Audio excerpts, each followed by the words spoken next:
নমস্কার, দুয়ারে রিপোর্টার নিয়ে আপনাদের সাথে রয়েছি আমি প্রিয়াঙ্কা। শুরুতেই নজর রাখবো, আমরা জানি যে কোথাও ধার বাকি থাকলে তখন যখন টাকা চাইতে যাওয়া হয় অনেক সময় আমরা দেখেছি বেধড়ক মারধরের অভিযোগ সামনে আসে। তবে এবার মারধর তো করা হয়েছে, তার উপরে আবার কুকুরকে লেলিয়ে দেওয়া হয়েছে। ভাবুন একবার, টাকা চাইতে জুটলো কামড়, পাওনা টাকা চেয়ে জুটলো কুকুরের কামড়। অর্থাৎ তিনি টাকা চাইতে গিয়েছিলেন আর তারপর কি হলো, বেধড়ক মারধর করার পর একেবারে ধারের টাকা চাইতে গিয়ে আক্রান্ত হতে হলো সেই যুবককে। মারধর করে কুকুর লেলিয়ে দেওয়া হলো।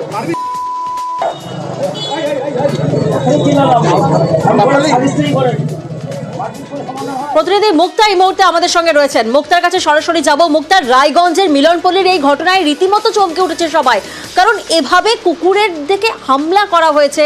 সেক্ষেত্রে প্রশ্ন উঠছে যে অভিযুক্ত, তার ব্যাকগ্রাউন্ড কি? আগেও কি এই ধরনের ঘটনা সে ঘটিয়েছে?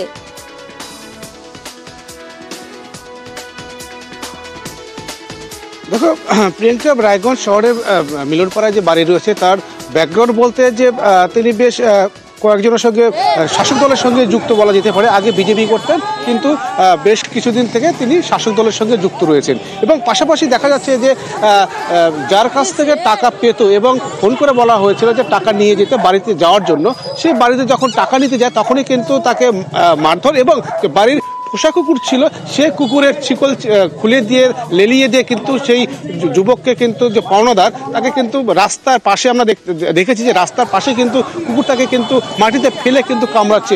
এই দৃশ্য কিন্তু একেবারে রায়গঞ্জে দেখাই যায়নি। আমরা শুনেছি যে লাঠি বাঁশ ওটা দিয়ে মারধর করা হয়, কিন্তু কুকুর লেলিয়ে দিয়ে তার কপালে যে কামড়ে দেওয়া হলো, এটা কিন্তু একটা রায়গঞ্জের একটা লজ্জা। এবং এই এলাকার লোকজন কিন্তু সত্যি বলা যেতে পারে যে সত্যি যে ঘটনা ঘটেছে একেবারে যে অমানবিক ঘটনা সেটা কিন্তু বলা যেতেই পারে।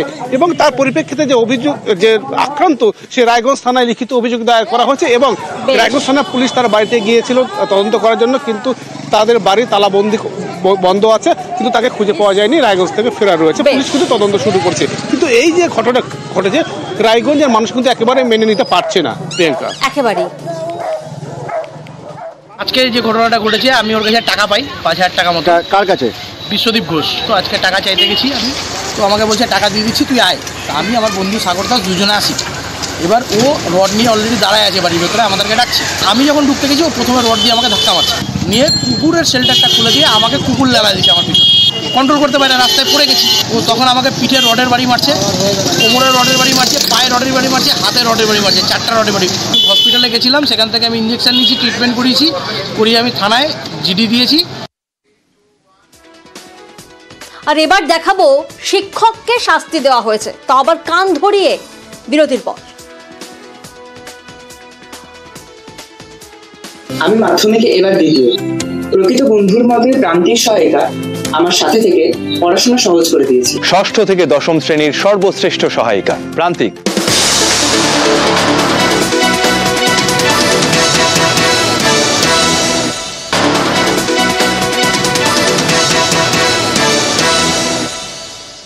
আর এবার নজর রাখবো বহরমপুরের স্কুল। সেখানে এমন একটা বিশৃঙ্খলার পরিস্থিতি সৃষ্টি হয়েছিল আজ, যখন শিক্ষককে শাস্তি দেওয়া হয়েছে। কান ধরিয়ে শিক্ষককে শাস্তি দিয়ে তাকে ভুল স্বীকারে বাধ্য করা হয়। বহরমপুর স্কুলের ছবি আপনারা দেখছেন।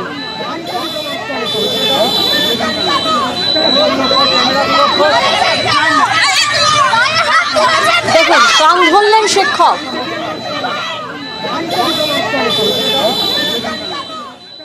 প্রতিনিধি প্রণব এই মুহূর্তে আমাদের সঙ্গে রয়েছেন। প্রণব, কি এমন ঘটেছিল যে শিক্ষককে এভাবে শাস্তি দেওয়া হয়েছে? ঠিক কি ঘটনা?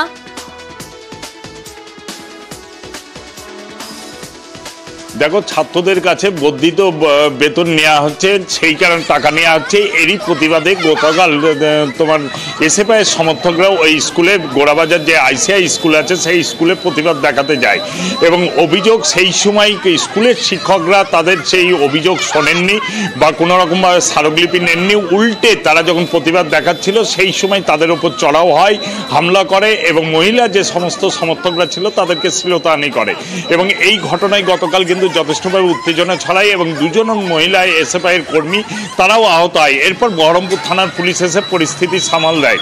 তারপর আজকে সকালবেলাতে এই ঘটনার প্রতিবাদে আবার স্কুল শুরু হওয়ার আগে এসএফআই সমর্থকরা স্কুলের সামনে যায় এবং বিক্ষোভ দেখাতে শুরু করে। যখন স্কুলের শিক্ষকরা ঢুকছিলেন তাদেরকে বাধা দেওয়া হচ্ছিল বলেও অভিযোগ, এবং তারপরে এক শিক্ষককে পেয়ে তার প্রতিবাদ করতে থাকেন এবং তাকে কান ধরতে বাধ্য করেন এই সমর্থকরা, এবং এই ঘটনাকে কেন্দ্র করে যথেষ্টভাবে উত্তেজনা ছড়িয়ে পড়ে। এরপরে কিন্তু আইসিআই স্কুলের কর্তৃপক্ষ স্কুল শেষ হওয়ার পর বহরমপুর থানায় গিয়ে 4 জন এসএফআই কর্মীর নামে কিন্তু থানায় অভিযোগ দায়ের করে এবং গোটা ঘটনার তদন্ত করছে বহরমপুর থানার পুলিশ। আমরা শুধু গেট আটকেছিলাম।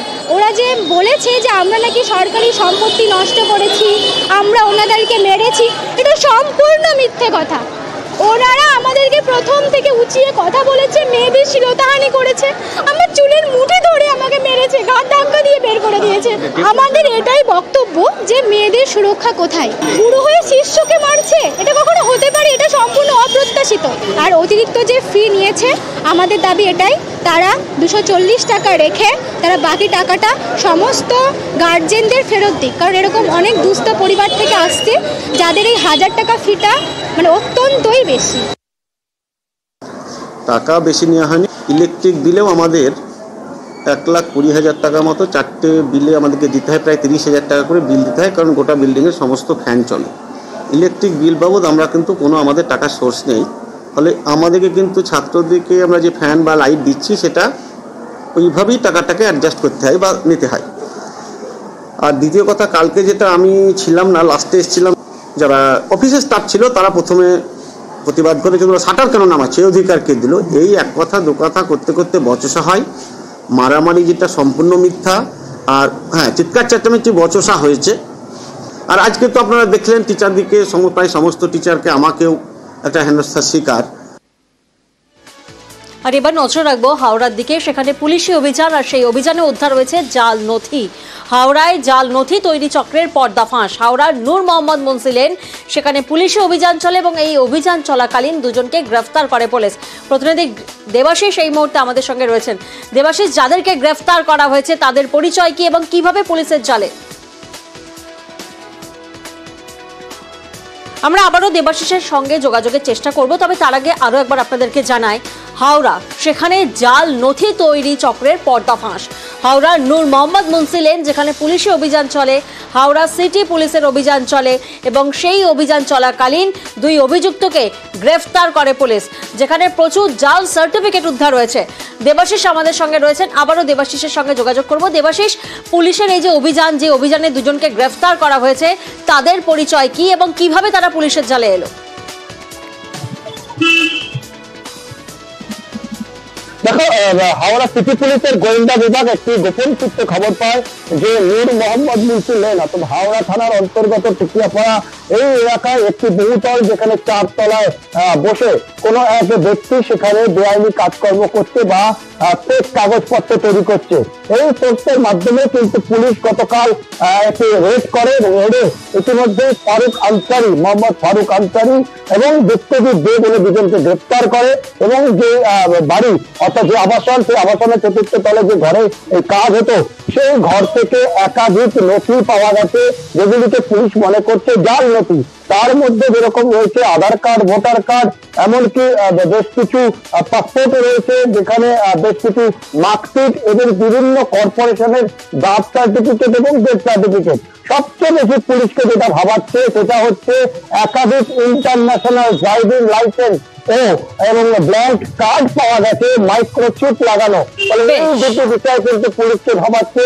এই ইন্টারন্যাশনাল যে ড্রাইভিং লাইসেন্স, পুলিশ মনে করছে এরা যে নথি তৈরি করতো, সেক্ষেত্রে ভিন দেশের নাগরিকরা যারা চোরাপথে ভারতবর্ষে দিচ্ছিল তাদেরকে ভারতবর্ষের নাগরিকত্ব দেওয়া, পাশাপাশি এখান থেকে ভুল নথিপত্র তৈরি করে, জালি নথিপত্র তৈরি করে তাদেরকে পাসপোর্ট তৈরি করে বিদেশে পাঠানো। বেশ, এবং সেভাবেই পর্দা ফাঁস হলো।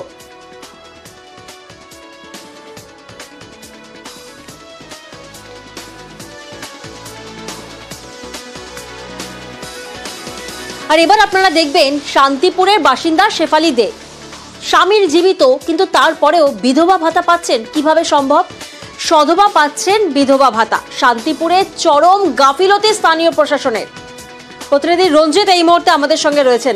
রঞ্জিত, 2 বছর ধরে যার স্বামী জীবিত রয়েছেন তিনি কিভাবে বিধবা ভাতা পাচ্ছেন? প্রশাসনের নজরে কি আসেনি? কারা জড়িত? কি অভিযোগ?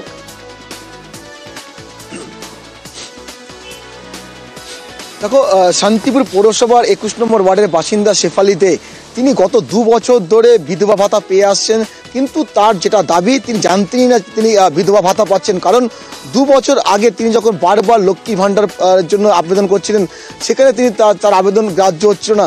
এরপরে তার সাহায্যে এগিয়ে আসে স্থানীয় তৃণমূল কর্মী উত্তম হালদার।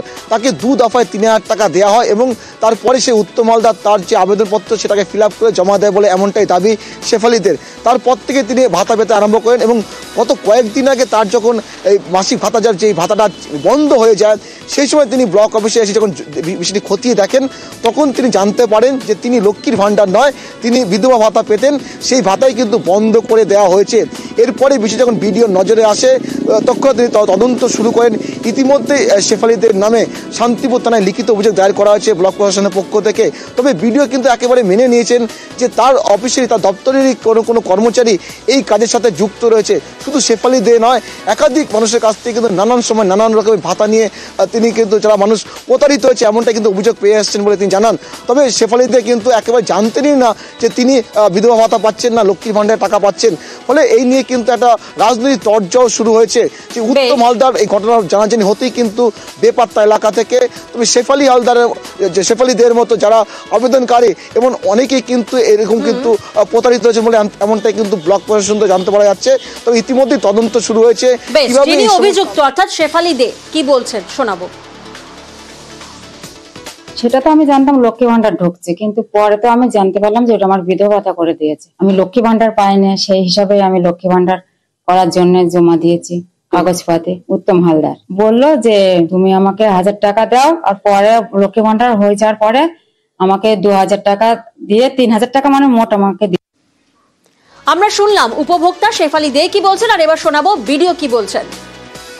খুঁজতে খুঁজতে দেখলাম যে আমার অফিসের কিছু কর্মচারী এটার সঙ্গে যুক্ত থেকে 2-3 বছর এখন বাদ সঠিক মানুষের আধার কার্ড বা সঠিক মানুষের ব্যাংক অ্যাকাউন্ট সেখানে এন্ট্রি করা হয়নি। এটা ইচ্ছাকৃত অন্যায়, এটা একটা দুর্নীতি চক্রও বলতে পারেন। সে প্রকৃত একজন লক্ষ্মীর ভান্ডারের বেনিফিশিয়ারি এবং তিনি সধবা, অতগুলো টাকা উনি ফেরত দিতে পারেন না, উনি পারবেন না, সেটার ব্যবস্থা আছে। কিন্তু তার আগে উনি যদি প্রকৃতি দোষী না হন, পেছনে যে দোষী মানুষগুলো আছে তাদেরকে ধরার জন্য পুলিশকে আমরা একটা চিঠি করেছি। আর এবার আপনারা দেখবেন বিজেপির পঞ্চায়েত সদস্য তার বাংলার বাড়ি অর্থাৎ রাজ্যের আবাসের টাকা পেলেন বিজেপি পঞ্চায়েত সদস্য। দীর্ঘ অপেক্ষাতেও কেন্দ্রের আবাস মেলেনি। কৃষ্ণনগরের বিজেপি পরিচালিত ভীমপুর পঞ্চায়েত, আর সেখানেই রাজ্যের আবাসের টাকা অর্থাৎ স্বপ্ন পূরণ হবে একফালি সংসারের, কারণ তিনিও এবার ঘর পাবেন। প্রতিনিধি সমীর এই মুহূর্তে আমাদের সঙ্গে রয়েছেন। সমীর, আমরা দেখেছি লক্ষ্মীর ভাণ্ডার নিয়ে রাজনৈতিক তরজা বহুবার হয়েছে, কিন্তু এসবের মধ্যেও রাজ্যের প্রকল্প অর্থাৎ বাংলার বাড়ি পাবেন সৃষ্টিধর রায়, যিনি কিনা তার রাজনৈতিক পরিচয় তিনি বিজেপির পঞ্চায়েতের সদস্য। কি বলছেন তিনি?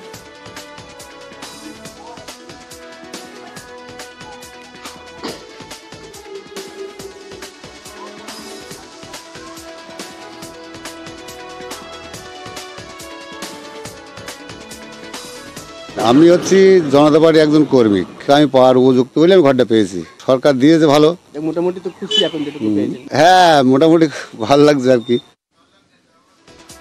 আমরা শুনলাম সৃষ্টিধর রায়, তিনি বলছেন ভালো লাগছে। ভালো লাগবে নাই বা কেন বলুন তো? কারণ ঘরের যে স্বপ্ন, মাথার উপর ছাদ, তা তো স্বপ্ন পূরণ হচ্ছে। সমীর এই মুহূর্তে আমাদের সঙ্গে রয়েছেন। সমীর, সৃষ্টিধর রায়ের অ্যাকাউন্টে ঢুকেছে রাজ্যের আবাসের টাকা। আমরা দেখেছি যে রাজ্যের বিভিন্ন প্রকল্প নিয়ে, যেমন ধরো লক্ষ্মীর ভাণ্ডার, রাজনৈতিক তরজা হয়, কিন্তু এখানে তো একেবারে অন্য ছবি।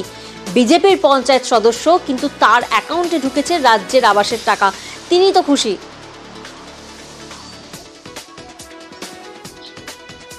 একদমই প্রিয়াঙ্কা, তার কারণ প্রায় 10 বছর আগে এই সৃষ্টিধর রায় এবং তার ভাই নেপাল রায় আবাস যোজনার জন্য আবেদন করেছিলেন। তালিকাতে তার নামও ছিল, কিন্তু মাঝখানে কি হলো, কেন্দ্র সরকার আবাস যোজনার বরাদ্দ বন্ধ করেছিল। এর ফলে কিন্তু তার মাথায় আকাশ ভেঙে পড়ে, কারণ তারা দারিদ্র সীমানিতে বসবাস করে, কিন্তু আবাস যোজনার ঘর পাওয়াটা তার একটা আশা ছিল, তো বন্ধ করে দেওয়া সেটা পাবেন না। ইতিমধ্যে 2023 সালে কিন্তু তিনি ভীমপুর পঞ্চায়েতের বিজেপির টিকিটে জিতে পঞ্চায়েত সদস্য হন, কিন্তু সদস্য হওয়ার পরেও তিনি পাকা বাড়ি করতে পারেননি, কারণ তার সেই আর্থিক সংগতি ছিল না। এরপরেই বাংলার আবাস যোজনায় তিনি দরখাস্ত করেন, সার্ভে হয় এবং কিছুদিন আগেই তার অ্যাকাউন্টে টাকা ঢুকে গিয়েছে। এখন কিন্তু এই মুখ্যমন্ত্রী দেওয়া বাংলার ঘর কিন্তু পেয়ে তিনি তার মাথার উপরে পাকা ছাদ করতে পারবেন এবং তার যে ঘর তৈরির স্বপ্ন সেটা কিন্তু পূরণ হতে চলেছে। এই পরিপ্রেক্ষিতে কিন্তু শীর্ষধর রায় সহ তার ভাই নেপাল রায় কিন্তু খুবই খুশি হয়েছেন এবং তিনি মুখ্যমন্ত্রীকে ধন্যবাদ জানিয়েছেন। এবং বারবার যে অভিযোগটা উঠছিল যে তৃণমূল সরকারের এই আবাস যোজনার দুর্নীতি বা স্বজন পোষণ, এখানে কিন্তু তার নাশসাৎ করে দিচ্ছে, কারণ এখানে কিন্তু কোনো রাজনৈতিক রং দেখা হয়নি। বিজেপি পরিচয় থাকা সত্ত্বেও, বিজেপির মেম্বার হওয়া সত্ত্বেও তাকে কিন্তু ঘর দেওয়া হয়েছে এবং তারও স্বপ্ন পূরণ হচ্ছে।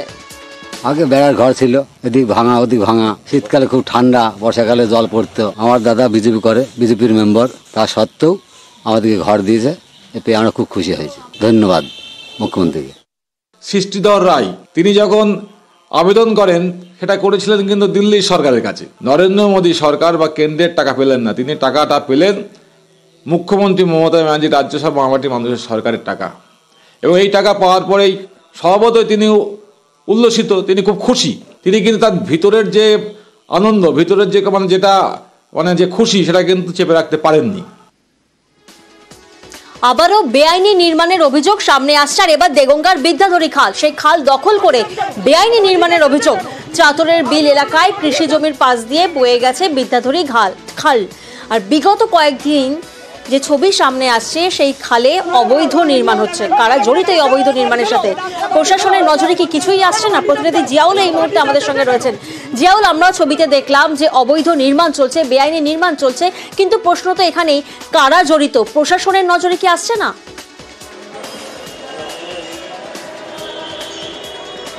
দেখো, যারা এই খাল দখল করছেন তারা রাজনৈতিক দলের প্রভাবশালী ব্যক্তির ঘনিষ্ঠ, এবং বারংবার তারা এলাকার কৃষকরা কিন্তু প্রশাসনের দ্বারস্থ হয়েছেন, কিন্তু প্রশাসন কোনো রকমভাবে ব্যবস্থা নেয়নি। তাই বাধ্য হয়ে কৃষকরা একেবারে রাস্তায় নেমে বিক্ষোভ দেখিয়েছে। তার একটাই দাবি, যেভাবে এই হাবড়া বা ইছাপুর এলাকায় যে খাল রয়েছেন, সেই খাল রাতের অন্ধকারে সেখান থেকে জেসিপি দিয়ে কাজ করে বেদখল হয়ে যাচ্ছে, অর্থাৎ সেখানে কনস্ট্রাকশন করা হচ্ছে। এবং এ নিয়ে একাধিকবার এলাকার কৃষকরা সোচ্চার হয়েছেন, কিন্তু কেউ কারুর কথা শোনার নেই, অর্থাৎ প্রশাসনের কাছে গেলেও খালি হাতে ফিরতে, অর্থাৎ প্রশাসনের উপরেও কিন্তু একরাশ ক্ষোভ উগরে দিলেন এলাকার কৃষকরা। এইভাবে যদি খাল দখল হয়ে যায় তাহলে একটা সময় অর্থাৎ এই বিদ্যাধরীর যে খাল সেটা মানচিত্র থেকে হারিয়ে যাবে। ফলে এলাকার মানুষ বারংবার বলছেন, কিন্তু তিনি রাতের অন্ধকারে কাজ করছেন, দিনের বেলা কাজ করছেন, কিন্তু প্রশাসন কোনো ব্যবস্থা নিচ্ছেন, এমনটা অভিযোগ এলাকার কৃষকরা। এবং তখনই বিক্ষোভ দেখান, এবং যখনই সেই কনস্ট্রাকশনের মালিক সেখানে যান, তারও একটা স্পষ্ট দাবি যে তার না কিছুটা জমি রয়েছে, জানিও কাজ হচ্ছে না, তাই এলাকায় বিক্ষোভ দেখান কৃষকরা। বিক্ষোভ দেখাচ্ছে, আমাদের মাঠের চাষবাস আছে, সেই চাষবাস যেখান থেকে জলগুলো পাস হয় সেই জায়গাগুলো ঘর করে দোকান পাস করছে, তাহলে এই চাষগুলো কি বন্ধ হয়ে যাবে? এর জন্য আমরা রুখে দাঁড়িয়েছি, যাতে বন্ধ না হয়, যাতে বন্ধ হয়। এই এখন এলে রাত্রিরে খুঁড়ে এগুলো সোদা করেছে, রাত্রির বেলা ঢালাই করবে, তাহলে আমরা এই জল না গেলে বর্ষাকালে আমরা চাষ করব কি দিয়ে? গতকাল আমাকে বলে, আমি এখানে স্পটে জায়গায় আসি, দেখি যে এটা খালেরই ল্যান্ডের উপরে যে বিল্ডিংটা হচ্ছে, সরকারি জায়গার উপর। আমি বলি যে দাদা, আপনার যদি জায়গা হয়ে থাকে আপনি মেপে করেন, কেন খালের এখান থেকে সয়শেতপুর অঞ্চলের টোটালটা এই বিদ্যাধরী খালের এই পাশ দিয়ে গিয়ে বিদ্যাধরী খালে যায়, টোটাল এই সয়শেতপুর অঞ্চলের পানিটা। উনি বলে আমার জায়গাতেই করছি, এটা আমার এলাকা। এই বলে আমাকে বললাম যে দাদা দেখেন, কাজটা করা কিন্তু ঠিক হবে না, যদি আপনার জমি হয় আপনি মেপে করেন, বলে কি করার আছে সেটা করে নেবেন। হুমকি দিচ্ছে? হ্যাঁ, হুমকি দিচ্ছে। ওই যে করেছিলাম আমাদের ফাঁড়িতে। আমার কেনা সম্পত্তি 2014 সালে আমার কেনা, ঠিক আছে, আমি কাজ করছি, ধরো দেগঙ্গার কিছু লোক এসে ঝামেলা করছে, ফালতু ঝামেলা। ক্যানেল আমার সামনে আমি ড্রেন রেখেছি, আমার পিছনে সরকারি বড় চ্যানেল আছে, সেটা আছে, প্লাস আমার সামনে আমি চ্যানেল রেখেছি, প্লাস আমি কলম তুলছি, নিচে ফাঁকা, পানি যাওয়ার লাইন ক্লিয়ার, আমি ছাদ দিয়ে আমার ওখানে আমি একটা দোকান করছি। এখানে গ্রামের জল, তার জন্য সরকারি চ্যানেল আছে, তো সেই চ্যানেল বয়ে আসবে না, আমার সম্পত্তির ওপর দিয়ে যাবে। একদিকে আমরা দেখলাম বিদ্যাধরী খাল, সেখানে কিভাবে বেআইনি নির্মাণ হচ্ছে, আর এবার দেখবেন সরকারি স্কুল, আর সেই স্কুলের মধ্যে গ্যারেজ, সেই স্কুলের মধ্যে উন্নয়ন সমিতির অফিস তৈরি হয়েছে। ভাবুন একবার, পানিহাটির ছবি আপনারা দেখছেন, পানিহাটিতে সরকারি স্কুল, আর সেই স্কুলের মধ্যে দেখুন বেআইনি পার্কিং। কি করে সম্ভব? স্কুলের মধ্যে বেআইনি পার্কিং, আর সেই স্কুলের মধ্যেই উন্নয়ন সমিতির অফিস। প্রতিনিধি সুবীর এই মুহূর্তে আমাদের সঙ্গে রয়েছেন। সুবীর, কিভাবে সম্ভব একটা সরকারি স্কুলের মধ্যে বেআইনি পার্কিং, সেখানে আবার উন্নয়ন সমিতির অফিস? স্কুল কর্তৃপক্ষ বা স্থানীয় কাউন্সিলর তারা কি কোথাও অভিযোগ জানিয়েছেন?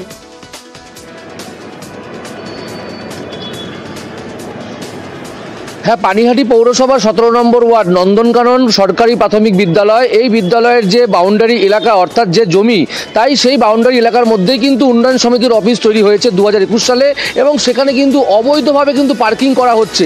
এবং এই নিয়ে স্কুল যিনি প্রধান শিক্ষিকা রয়েছেন অনন্যা মণ্ডল, তিনি কিন্তু অভিযোগ করছেন যে স্কুলের জমির মধ্যে এভাবে কিন্তু উন্নয়ন সমিতির অফিস এবং বেআইনি পার্কিং করা হচ্ছে, যেখানে পড়ুয়ারা সেখানে খেলাধুলা করতে পারছেন না। এবং সংশ্লিষ্ট শিক্ষা দপ্তর থেকে শুরু করে তৎকালীন কাউন্সিলরকে তিনি জানিয়েছিলেন, কিন্তু কোনো সুরাহা হয়নি। এবং বর্তমান কাউন্সিলর যিনি রয়েছেন সোমনাথ দে, তিনি কিন্তু পরিষ্কারভাবে বলছেন যে এই যে উন্নয়ন সমিতির অফিস, সেটা কিন্তু যে জমি, সেই জমির কিন্তু স্কুলের জমির কিন্তু বাইরে, আর যে অবৈধ পার্কিং সেটা নিয়ে প্রধান শিক্ষিকা অভিযোগ করেছিলেন তার কাছে। তিনি কিন্তু কমিটিকে পরিষ্কারভাবে নির্দেশ দিয়েছেন যে কোনো অবৈধ পার্কিং স্কুলের এই জমিতে করা যাবে না। কিন্তু কমিটি যারা রয়েছেন, বর্তমান কমিটি, তাদের সাথে আমরা যোগাযোগ করার চেষ্টা করেছিলাম, তারা আমাদের এই বিষয়ে কোনো প্রতিক্রিয়াও দেননি। এবং এই যে সংশ্লিষ্ট যে এই যে কাগজ, যে দলিল, অর্থাৎ যে কাগজ উন্নয়ন সমিতির এই জমির কাগজ, সেটাও কিন্তু বর্তমান কমিটি আমাদেরকে দেখাতে পারেনি। এবং গোটা যে এই যে অবৈধ পার্কিং, সেটা যে আগামী দিনে হবে না বা এখানে থাকবে না, তার কিন্তু নির্দেশ দিয়েছেন বর্তমান কাউন্সিলর সোমনাথ দে। বেশ, অনেক গাড়ি পার্কিং করা থাকে, বাচ্চারা খেলতে গেলে বল তো গাড়িতে লাগবে, কাদের গাড়ি পার্কিং করা থাকে জানি না, এটা পুরো পার্কিং লটের মতো হয়ে গেছে। আর বাচ্চারা খেলতে গেলেও অসুবিধা, বড় ছেলেরা ভলিবলের নেট লাগিয়ে রাখে, কারেন্টের তারও থাকে, বাচ্চারা যে একটু খেলবে তাদের ওই দড়িতে হাত লাগলে তাদের প্রবলেম, বা কারেন্টের তার লাগানো থাকে, তারা এই শীতের সময়টুকু ঠিকঠাক খেলতে পারে না। 2021-এ। আপনারা কি মানে বাধা দিয়েছিলেন? বাধা বলতে অ্যাপ্লিকেশন তো এসআই কে জানানো যেটুকু সেটুকুই করেছিলাম। অ্যাপ্লিকেশন করেছিলাম যে স্কুল বাউন্ডারির মধ্যে রুম হচ্ছে, আমার মতে তো অবশ্যই হওয়া উচিত না স্কুল বাউন্ডারির মধ্যে। আমি ওই ওয়ার্ডে কাউন্সিলর হয়েছি 2-2.5 বছর, আর সমিতির অফিসটা হচ্ছে আজ থেকে প্রায় 10 বছর 10 আগে। আর সেকেন্ড থিং হচ্ছে, আমি এটা নিয়ে তো কথা বলেছিলাম ওদের উন্নয়ন সমিতির সাথেও। উন্নয়ন সমিতি বলছে যে আমাদের উন্নয়ন নন্দনকাননেরই জায়গায়, নন্দনকানন থেকে 4 কাঠা জমি প্রাইমারি স্কুলকে দেওয়া হয়েছিল। সেই 4 কাঠা জমির কাগজপত্র আছে, সেই 4 কাঠা জমি স্কুলে রয়েছে, তার বাইরে 4 কাঠা জমির বাইরে আমাদের উন্নয়ন সমিতির অফিস।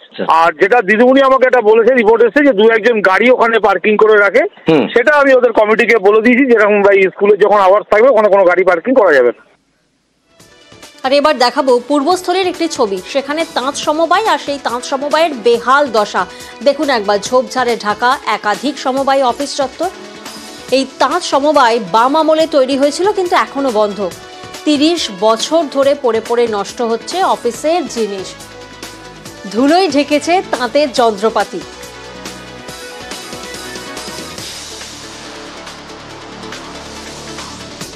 প্রতিনিধি নবকুমার এই মুহূর্তে আমাদের সঙ্গে রয়েছেন।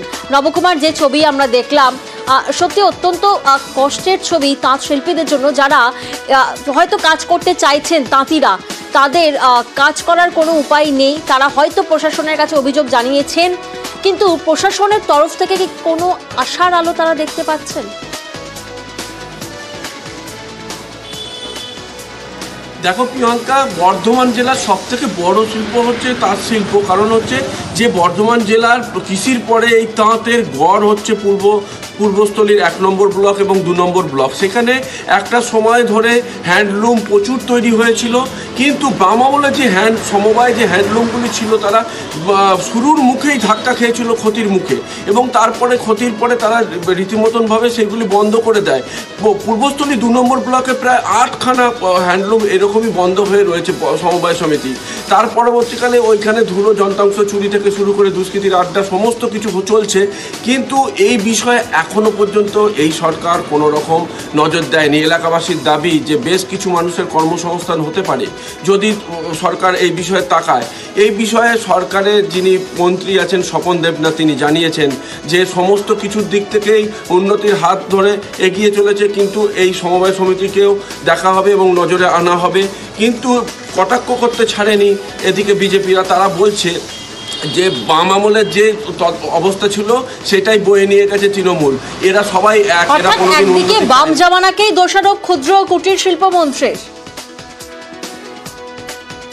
এটা বন্ধ হয়েছে, এটা যখন খুলেছিল বছর 2 ওরা চালিয়েছিল, হ্যাঁ, আর তারপর থেকেই বন্ধ আছে, অন্তত 33-34 বছর থেকে বন্ধ আছে। এখন চললে ভালো হবে, আরও অনেক ছেলে মেয়েরা কাজ পাবে। যদি হ্যান্ডলুম হয় তাহলে তো সুতো নাতা করতে পারবে, আবার যদি কাপড় রং করে তাহলে তারও কাজ পাবে মেয়েরা। অনেক সোসাইটি বন্ধ হয়ে পড়ে আছে, হয়তো নানা জায়গায় হয়তো বিল্ডিং আছে সেখানে নানা অস্বাভাবিক কাজকর্ম হতেও পারে। টোটাল লুমটুম হয়ে পড়ে আছে, ছাদ নষ্ট হয়ে যাচ্ছে। এখন এটাকে যদি রিপেয়ার করতে গেলে অনেকগুলো টাকার প্রয়োজন। আমরা সরকারের কাছে আবেদন করছি, যদি আমাদের এই 3টে পারলুম কোঅপারেটিভ সোসাইটিকে যদি আবার একটু সুনজর দেওয়া যায়, তাহলে কিছু লোক এখানে কাজ করে খেতে পারে, আমাদের স্বপ্নও পূরণ হয়। বড় বড় প্রতিষ্ঠান এখানে গড়ে উঠেছিল, যার মাধ্যমে বাম আমলে বহু দুর্নীতি হয়েছে, কোটি কোটি টাকা আত্মসাৎ হয়েছে। তাঁত শিল্পগুলো আজকে ভগ্নপ্রায় অবস্থার মধ্যে আছে, তার কলকারখানা বিক্রি হয়ে গেছে।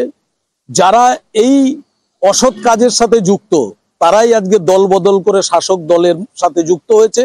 অবশ্যই এই নিয়ে ব্যবস্থা নেওয়া উচিত, না হলে এই এলাকার হাজার হাজার তাঁত শিল্পী যারা আজকে অনাহারে দিন যাপন করছেন।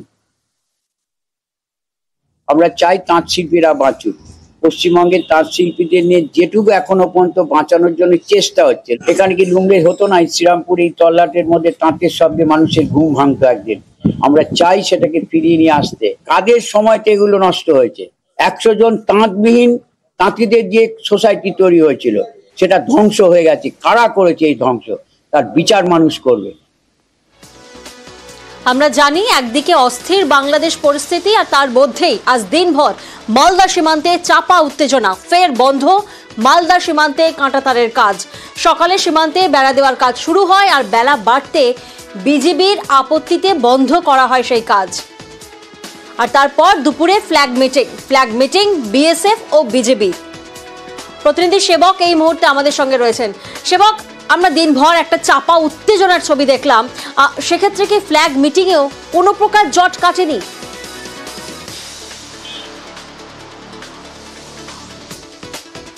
একদমই না। দেখো, ফ্ল্যাগ মিটিং এর পরেও উত্তেজনা সমানভাবে অব্যাহত, কারণ ফ্ল্যাগ মিটিং এও বিজিবি নিজেদের অবস্থানে অনড়। তাদের কিন্তু স্পষ্ট কথা যে তারা এইভাবে কাঁটাতারের বেড়া করতে দেবে না, কিন্তু সেখানে বিএসএফ এর তরফ থেকেও জানিয়ে দেওয়া হয় যে এলাকায় কাঁটাতারের বেড়া করা হচ্ছে সেটা 1 বছর আগে সার্ভে হয়েছিল, সেটা ভারতীয় সীমান্ত।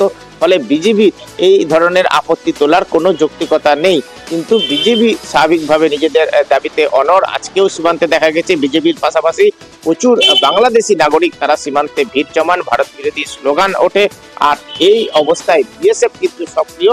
বাংলাদেশের যে এই সুখদেবপুর সীমান্তের পরিস্থিতি তা দিল্লিতে জানানো হয়েছে বলে বিএসএফ সূত্রে খবর। আর এই ঘটনার পর আজকে ভারতের বা কালিয়াচকের বাসিন্দাদের, স্থানীয় বাসিন্দাদেরও সীমান্তের কাছাকাছি যেতে দেয়নি বিএসএফ। সেখানে পাহারা বাড়ানো হয়েছে, বাড়তি বিএসএফ জওয়ান মোতায়েন করা হয়েছে। আমরা ওপারেও দেখেছি একাধিক বাংকার বিজিবির, এপারেও কিন্তু বিএসএফ সমানভাবে সজাগ রয়েছে। সব মিলিয়ে একটা চাপা উত্তেজনার পরিস্থিতি।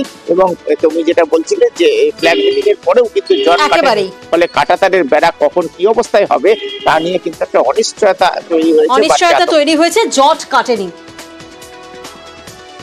উত্তপ্ত হয়ে আছে বর্ডারে, মানে কি হবে সেটা বলা যাচ্ছে না। এখন ফেন্সিং এর কাজটা বন্ধ, প্রায় 11টা পর্যন্ত চালু ছিল। 11টার পর থেকে ফ্ল্যাগ মিটিং হলো, ফ্ল্যাগ মিটিং এর পরে আবার ফেন্সিং এর কাজটা বন্ধ করে দেওয়া হলো। আজ থেকে যে 2 মাস আগে যে এই জায়গাটা ছিল শান্তি শৃঙ্খলা, সেটা না, এখন উত্তপ্ত হয়ে আছে। ফ্ল্যাগ মিটিং হয়েই যাচ্ছে যে ফেন্সিং এর কাজটা আমরা আরম্ভ করব বলে, কিন্তু বাংলাদেশে যে বর্ডার গার্ড ফোর্স কিন্তু ওরা করতে দিচ্ছে না। আমরা দেখলাম একদিকে চাপা উত্তেজনা, ফ্ল্যাগ মিটিং, সেখানে জট কাটেনি। গতকাল মালদা সীমান্তে উত্তেজনা, তারপর আজ পেত্রাপল সীমান্ত, সেখানে সতর্ক বিএসএফ। নদীপথ ও সীমান্তে বাড়ানো হলো নজরদারি। সীমান্ত পরিস্থিতি পরিদর্শনে বিএসএফ এর ডিআইজি। প্রতিনিধি অনিরুদ্ধ এই মুহূর্তে আমাদের সঙ্গে রয়েছেন। অনিরুদ্ধ, আমরা দেখেছি গতকাল মালদা সীমান্তে উত্তেজনা ছিল, আর আজ একেবারে কড়া নজরদারি রয়েছে। কোন কোন জায়গায় মূলত বেশি জোর দেওয়া হচ্ছে?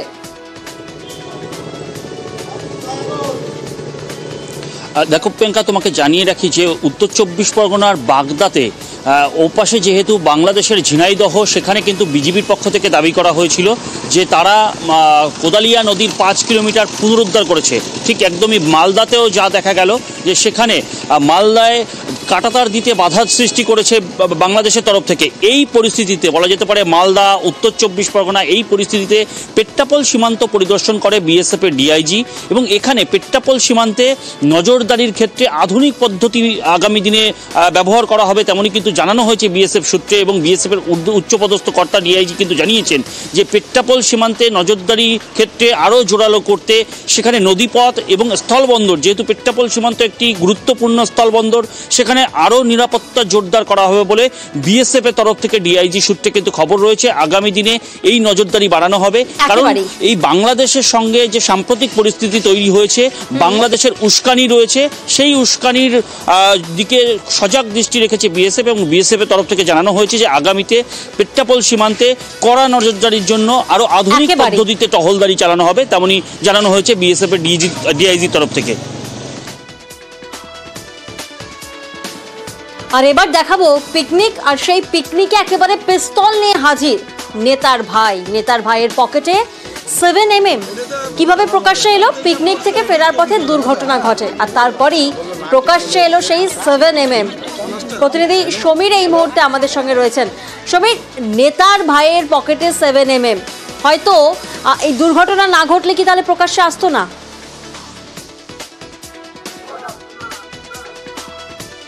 একদমই তাই প্রিয়াঙ্কা, কারণ যদি এই দুর্ঘটনা না ঘটতো তাহলে হয়তো পুরো ব্যাপারটা ধামাচাপা পড়ে থাকতো, কিন্তু দুর্ঘটনা হওয়ার ফলে তার কাছে যে 7mm পিস্তল রয়েছে এটা কিন্তু প্রকাশ্যে এসেছে। তো ঘটনার সূত্রপাত এই যে আজিজুল হক বিশ্বাস, তার বাড়ির চাপড়ার বাঙালি এলাকায়, তার ভাই তৃণমূল নেতা, তিনি গ্রামীণ হাসপাতাল সেখানকার অস্থায়ী কর্মী হিসেবে কাজ করেন।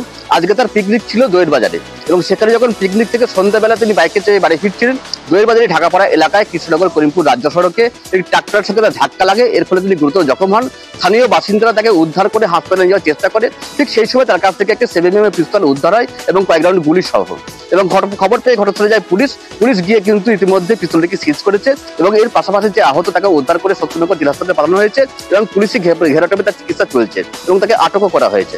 কিন্তু কোত্থেকে আগ্রস্তটা এলো তা কিন্তু তদন্ত করে দেখছে পুলিশ। প্রিয়াঙ্কা, একেবারে নিউজ 18 বাংলায় আমরা বারবার চেষ্টা করি আপনাদের সমস্যার খবর সামনে তুলে ধরতে, এবং তারপর প্রশাসনিক তৎপরতাও কিন্তু নজরে আসে। ঠিক যেমন 16 নম্বর জাতীয় সড়ক, 16 নম্বর জাতীয় সড়কের ছবি আমরা 11ই ডিসেম্বর আপনাদেরকে দেখাই। খড়গপুরের চৌরঙ্গি এলাকার বেহাল রাস্তা, দেখুন ছবিটা একবার। 11ই ডিসেম্বর এই খবর আমরা দেখাই, আর তারপর জাতীয় সড়কের 500 মিটার মরণ ফাঁদ, এই খবর নিউজ 18 বাংলায় দেখানোর পর ব্যবস্থা, রাস্তা মেরামতি NHAI এর প্রতিনিধি শঙ্কর এই মুহূর্তে আমাদের সঙ্গে রয়েছেন। শঙ্কর, বলা যেতেই পারে যে নিউজ 18 বাংলায় এই খবর সম্প্রচারের ঠিক 20 দিনের মাথায় রাস্তা মেরামতি হলো। তার আগে কতদিন ধরে এই বেহাল দশা ছিল? তখন কেন প্রশাসনিক তৎপরতা নজরে আসেনি? কি বলছেন প্রশাসনের তরফ থেকে?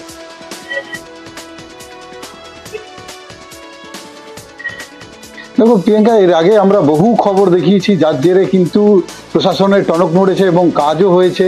আর একেবারে জাতীয় সড়ক কর্তৃপক্ষ বলা যায় যে 1 বছর ধরে যে স্থানীয়রা যে অভিযোগ করেছে খানাখন্দ ভরা জাতীয় সড়ক, যেই সড়ক খড়গপুর থেকে কলকাতা যাওয়ার একেবারে গুরুত্বপূর্ণ সড়ক, জাতীয় 16 নম্বর জাতীয় সড়ক, সেই সড়কের বেহাল দশা, খানাখন্দ ভরা, ঘন ঘন অ্যাক্সিডেন্টের প্রবণতা বেড়েছিল, গাড়ি খারাপ হচ্ছিল। আর সেই খবর আমরা দেখেছিলাম 11ই ডিসেম্বর। এবং বলা যায় যে বছরের একেবারে প্রথমেই সেই রাস্তার হাল ফিরিয়ে দিয়েছে জাতীয় সড়ক কর্তৃপক্ষ। আর তা নিয়ে নিউজ 18 বাংলাকে ধন্যবাদ জানিয়েছেন স্থানীয়রা। তারা জানিয়েছেন যে একমাত্র নিউজ 18 বাংলা তারা এই খবর দেখানোর কয়েক দিনের মাথায় বলা যায় জাতীয় সড়ক একেবারে 20 দিনের মাথায় রাস্তা মেরামতি করলো NHAI।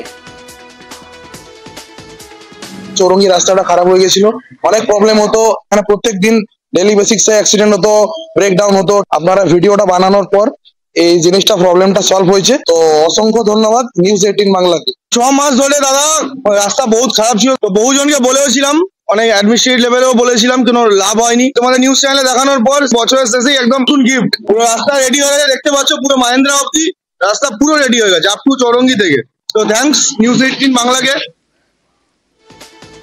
একদিকে আপনারা দেখলেন আমাদেরই খবরের জেরে রাস্তা মেরামতি হয়েছে, আরো একটি খবর দেখাবো। আমাদেরই খবরের জেরে জঞ্জাল সাফ হয়েছে 24শে ডিসেম্বর এই খবর আমরা দেখাই। যে ছবি আপনারা দেখছেন মাথাভাঙার স্কুল, আর সেই স্কুলের মাঠে আবর্জনা, দেখুন একেবারে জঞ্জালের স্তূপ। ভাবুন একবার, এই স্কুলেই পড়ুয়ারা পড়তে আসে, আর এই খবর নিউজ 18 বাংলায় দেখানোর পর অবশেষে কাজ হয়েছে। দেখুন কাজ হয়েছে, সেই ছবিটাও দেখুন কিভাবে এই আবর্জনা স্তূপকে সাফাই করা হচ্ছে, পরিষ্কার করা হচ্ছে বিদ্যালয়ের চত্বর। প্রতিনিধি রাজেশ এই মুহূর্তে আমাদের সঙ্গে রয়েছেন। রাজেশ, আমরা তো দেখলাম যে জঞ্জাল পরিষ্কারের উদ্যোগ, আবর্জনা স্তূপ সরানো হচ্ছে, এরপর কি বিদ্যালয় কর্তৃপক্ষের তরফ থেকেও কোনো উদ্যোগ নেওয়া হবে যাতে আর ফার্দার এভাবে নোংরা না হয়?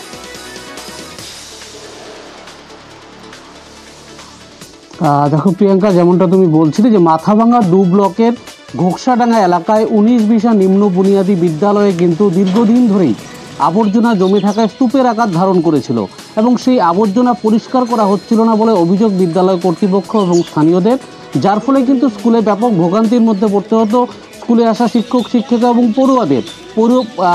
পড়ুয়ারা এবং শিক্ষক শিক্ষিকারা স্কুলে আসতে সমস্যা হতো, দুর্গন্ধ ছড়াতো এবং খেলার পরিবেশ যেটা শিশুদের স্কুলের পড়ুয়াদের সেইটাও নষ্ট হয়ে গিয়েছিল এবং স্থানীয় প্রশাসন, জেলা প্রশাসনকে দরবার করেও কিন্তু সমস্যার কোনো সমাধান হয়নি। তবে নিউজ 18 বাংলায় 24শে ডিসেম্বর এই খবর যখন দেখানো হয় তারপরেই কিন্তু তৎপর হয় স্থানীয় প্রশাসন এবং ব্যবসায়ীরা, এবং পরবর্তীতে কিন্তু দেখা যায় এই স্কুল মাঠ পরিষ্কার করতে উদ্যোগী হন স্থানীয় প্রশাসন ও ব্যবসায়ী সমিতি। এবং ব্যবসায়ী সমিতি যেটা বক্তব্য, তারা এর আগেও পরিষ্কার করেছেন, মাঝখানে বেশ কিছুদিন তারা কিছু সমস্যায় পরিষ্কার করতে পারেননি এবং আগামী দিনেও তারা এই নোংরা আবর্জনা যাতে মাঠে না জমে সেই বিষয়ে উদ্যোগ নেবেন। তবে এই নিউজ 18 বাংলার খবরের জেরেই যে এটা এই তৎপরতা, সে কথা অবশ্য স্বীকার করেছেন ব্যবসায়ী থেকে শুরু করে। একেবারে নিউজ 18 বাংলার খবরের জেরে কাজ হয়েছে। ব্যবসায়ী সমিতির পক্ষ থেকে মাঠটা পরিষ্কার করা হলো এবং পরবর্তীতে যাতে মাঠটা পরিষ্কার থাকে স্কুলের সাথে যৌথ উদ্যোগে দেখা যাক সিসিটিভি ক্যামেরা লাগানো যায় কিনা এবং একটি বাথরুম চালু করার পরিকল্পনা আছে। নিউজ 18 বাংলাকে ধন্যবাদ জানাই। নিউজ 18 বাংলা আমাদের সকল ব্যবসায়ী এবং আমাদের চক্ষু খুলে দিয়েছে, কারণ বিগত অনেকদিন থেকে এই জায়গাটি অপরিষ্কার ছিল, এর আগে কোনোদিনও পরিষ্কার করা হয়নি। নিউজ 18 বাংলার খবরের কারণেই আমরা পরিষ্কার করলাম। প্রথমে ধন্যবাদ জানাই নিউজ 18 বাংলাকে।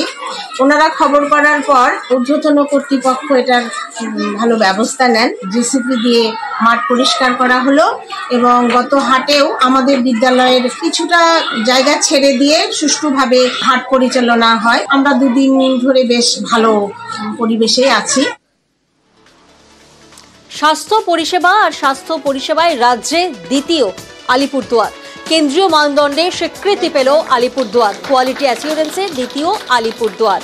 প্রতিনিধি রাজকুমার এই মুহূর্তে আমাদের সঙ্গে রয়েছেন। রাজকুমার, এখন অত্যন্ত খুশির খবর এবং আনন্দের খবর, সেটা হচ্ছে যে আলিপুরদুয়ার জেলা কিন্তু গোটা রাজ্যে এই যে কোয়ালিটি অ্যাসিওরেন্স এবং কেন্দ্রীয় এই মানদণ্ড, সেই কেন্দ্রীয় মানদণ্ডের বিচারে দ্বিতীয় স্থান অধিকার করেছে। প্রথম হচ্ছে আলিপুরদুয়ারের এই পাশ জেলা কোচবিহার। কিসের ভিত্তিতে এটা হলো? স্বাস্থ্য কর্তারা জানাচ্ছেন যে জেলার যে বিভিন্ন স্বাস্থ্য কেন্দ্র এবং হাসপাতাল রয়েছে সেগুলো ন্যাশনাল কোয়ালিটি অ্যাসুরেন্স একটা সার্টিফিকেশন হয়, প্রত্যেকটা স্টেটেই এটা কোয়ালিটি অ্যাসুরেন্সের ওপর একটা সার্টিফিকেট দেওয়া হয়, সাব সেন্টার থেকে শুরু করে একদম হসপিটাল, টপ হসপিটাল অবধি। আমাদের ওভারঅল স্টেটে দ্বিতীয় হয়েছি আমরা রাজ্যে এই নাম্বার অফ কোয়ালিফিকেশন মানে সার্টিফিকেশন পাওয়াতে। জিনাতকে তো বাগে আনা গেছিল, আর তারপর আমরা দেখেছি কুলতলিতে, সেখানে আবার বাঘ বেরিয়ে পড়ে আর তারপর একেবারে ভয়ে তটস্থ হয়ে থাকে কুলতলবাসী। আর এবার জঙ্গলে ফিরল কুলতলির বাঘ। যে ছবি আপনারা দেখছেন, কুলতলির বাঘ, তাকে বাগে আনা গেছে, জঙ্গলে ফিরেছে। অর্থাৎ কোথাও না কোথাও একটু স্বস্তি কুলতলিবাসীর জন্য। অর্পণ প্রতিনিধি এই মুহূর্তে আমাদের সঙ্গে রয়েছেন। অর্পণ, কিভাবে কুলতলির এই বাঘকে বাগে আনা গেল? দেখো কুলতলি বা সুন্দরবনের যে বাঘ তাড়ানোর যে স্ট্র্যাটেজি, এক্ষেত্রে দেখা গেল গত দুদিনে সেই স্ট্র্যাটেজি কিছুটা হলেও বদল করা গিয়েছে। একটাই তার উদ্দেশ্য ছিল যে বাঘকে খাঁচাবন্দি করতে গেলে যে সমস্যাগুলো আসে, যে অনুমতিগুলো প্রয়োজন হয়, সেই অনুমতি বা সমস্যাগুলো এড়ানোর জন্য বন দপ্তরের পক্ষ থেকে বাঘকে তাড়িয়ে তার নিজের জঙ্গলে ফিরিয়ে দেওয়ার জন্য চেষ্টা চালানো হয়েছে। আর দুদিনের টানা চেষ্টাতে বন দপ্তরের কর্মীরা তারা সফল হয়েছেন, এটা বলাই চলে। এবং বৈকুণ্ঠপুরের যে দক্ষিণ বৈকুণ্ঠপুর এবং উত্তর বৈকুণ্ঠপুরের যে বিস্তীর্ণ এলাকায় সে দাপিয়ে বেড়াচ্ছিল, মাঝে মধ্যেই তার হুঙ্কার শোনা যাচ্ছিল। সেই হুঙ্কার এবং এই বাঘের কিন্তু অবশেষে বাঘ জঙ্গলে ফিরল, স্বস্তি ফিরল কুলতলিতে। যারা ডিউটি করছে ওরাই দেখেছে, আমরা তো গ্রামবাসী কেউ তো দেখিনি। তা আমরা ভাববো কি করে যে বাঘ গেছে কিনা। দুদিন ছাড়া আসছে তো কিভাবে শান্তিতে থাকবো? যদি জাল ঘেরার কোনো ব্যবস্থা করে তাহলে তো খুব ভালো হয়, কিন্তু জাল ঘিরেছে কেমন করে? হাফটা ঘিরেছে, হাফটা একটু ছাড় দিয়েছে, সম্পূর্ণ ঘেরে না, কিছুটা ছাড় রাখে আবার ঘিরে। আর লাইটের ব্যবস্থা বলছে কি একটা ছাড়া একটা লাইট দাও, লাইট কোনটা জ্বলছে কোনটা আবার জ্বলছে না, লাইটের ব্যবস্থাও ঠিক নেই। আপাতত এদিকটা নাই হোক, যেখানে বাঘ থাকে ওই দিকটা যদি পুরো ঘিরে দেওয়া হয় তাহলে খুব যেন ভালো থাকা যায়। কিন্তু ওদিকটা বলছে কি আমরা পুরো ভরসা করতে পারছি না, কেউ কেউ জাল নাকি কেটে দেয় এরকম বলছে। বাঘ ভোরের রাত্রের দিকে মানে অনেকক্ষণ বাজি টাজি করা হয়েছিল, দ্বিতীয়বার যায়নি, তৃতীয়বার একদম ভাটার সময় একদম জালের গায়ে এমনভাবে ধাক্কা মেরেছে, মানে খেয়ে চাওয়ার চেষ্টা করেছিল কিন্তু আর খেয়ে হতে পারেনি, ডবল জাল ছিল তো।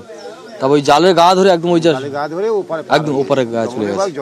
কোন জঙ্গলে গিয়েছে? ওটা আজমিরমারি, ওটা কি বলে 11 নম্বর আজমিরমারি 11 নম্বর জ্বরে নদী পারে ওপারে চলে গেছে। আর ওপারে তো জাল ঘেরা ছিল, ওটা কালকে খুলে দেওয়া হয়েছিল, ওই জাল টপকে চলে গেছে, সেই জালটা আবার টাঙানো হচ্ছে। গ্রামবাসীদের আর কোনো আতঙ্ক নেই, ওরা নিশ্চিন্তে থাকতে পারবে এবং কোনো আতঙ্ক আর নেই।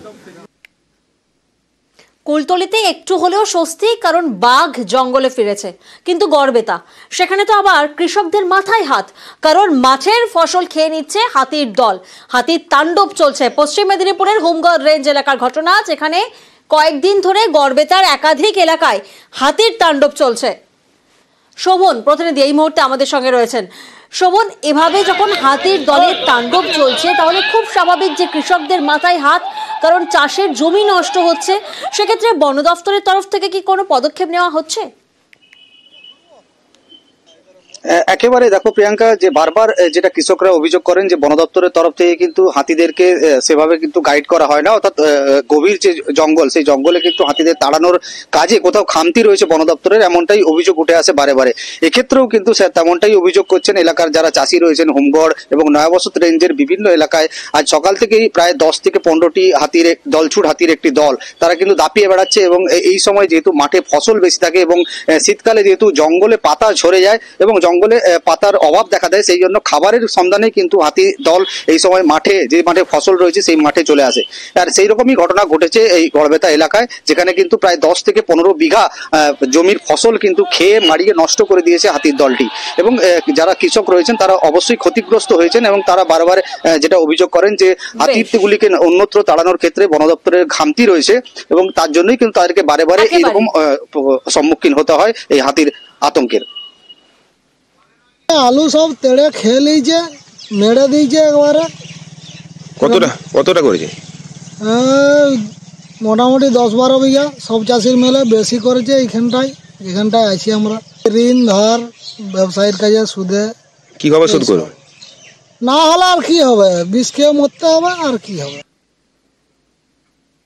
গড়বেতার কৃষকরা বলছেন বিষ খেয়ে মরতে হবে, কারণ হাতির তাণ্ডব চলছে, হাতি ফসল নষ্ট করে দিচ্ছে। অন্যদিকে আলিপুরদুয়ার, সেখানে আবার লোকালয়ে হাতির দলের তাণ্ডব চলছে। আলিপুরদুয়ারের ডব্বরহাট এলাকা, সেখানে ধান খেয়ে গেল হাতির দল। দেখুন কিভাবে হাতির দলের তাণ্ডব চলছে। প্রতিনিধি রাজকুমার এই মুহূর্তে আমাদের সঙ্গে রয়েছেন। রাজকুমার, কোন কোন জায়গায় চলছে এভাবে হাতির তাণ্ডব? বন দপ্তরের তরফ থেকে কোনো ব্যবস্থা বা পদক্ষেপ? হ্যাঁ দেখো, আলিপুরদুয়ার 1 নম্বর ব্লকের বিস্তীর্ণ এলাকা ডব্বরহাট, উত্তর কামসিং, দক্ষিণ কামসিং, শালকুমার, পাটকাপাড়া বিস্তীর্ণ এলাকায় কিন্তু লাগাতার আজকে দিনভর হাতির হামলা হয়েছে। প্রথমে 4টি হাতি লোকালয়ে ঢুকে পড়েছিল, তার থেকে 3টে হাতি নিজে থেকে জঙ্গলে ঢুকে যায় এবং একটি দুটো দাতা যে সারাদিন দাপিয়ে বেরিয়েছে সেটিকেও কিন্তু বনকর্মীরা, জলদাপাড়া জাতীয় উদ্যানের কর্মীরা শেষে জঙ্গলে তাদেরকে ঢুকিয়ে দিতে পেরেছে, ফলে কোনো ক্ষয়ক্ষতি ছাড়াই হাতিটিকে জঙ্গলে ঢুকিয়ে দেওয়া সম্ভব হয়েছে। বেশ, জঙ্গল থেকে চিলাপাতা। আর এবার দুয়ারে রিপোর্টার শেষ করব একটা সুন্দর ছবি দেখিয়ে। ছবিটা আগে দেখুন। দেখুন, বছরের প্রথম তুষারপাত, নতুন বছর আর নতুন বছরের প্রথম তুষারপাত সান্দাকফুতে। কাল রাত থেকে তুষারপাত সান্দাকফুতে।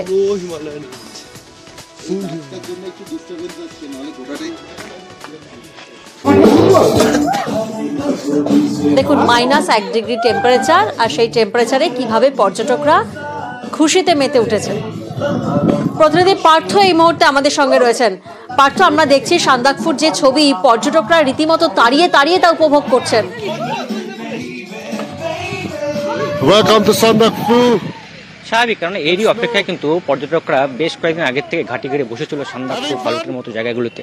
কারণ হাওয়া অফিসের পূর্বাভাস ছিল যে মঙ্গলবার পাহাড়ে বিভিন্ন জায়গায় বৃষ্টি হবে এবং দার্জিলিং উঁচু পার্বত্য এলাকা সান্দাকফু ফালুটে তুষারপাত হবে।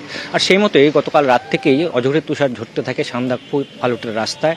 বেশ কয়েক ইঞ্চি কিন্তু পুরো সাদা বরফের চাদরে ঢাকা পড়ে যায় সান্দাকফু ফালুটের রাস্তা। আর তাতেই কিন্তু মেতে ওঠে পর্যটকরা, বরফের টুকরো নিয়ে যেমন তারা খেলতে থাকে, সেই সঙ্গে সেলফি গ্রুপি তোলারও হিড়িক পড়ে যায়। তাপমাত্রা এই মুহূর্তে সান্দাকফুতে -3 ডিগ্রি রয়েছে। সকাল থেকে আকাশ পরিষ্কার ছিল, ঝাঁচক থেকে কাঞ্চনজঙ্ঘা দর্শন হয়েছে। তবে বিকেলের পর থেকে কিন্তু আবার আকাশ খানিকটা মেঘলা করেছে, বেশ কনকনে ঠান্ডা রয়েছে। আগামীকালও কিন্তু তুষারপাতের সম্ভাবনা থাকছে সান্দাকফু ফালুটে। আগামীকালও তুষারপাতের সম্ভাবনা থাকছে। রাজ্যের বিভিন্ন প্রান্তের গুরুত্বপূর্ণ খবর নিয়ে এতক্ষণ আপনারা দেখলেন দুয়ারে রিপোর্টার।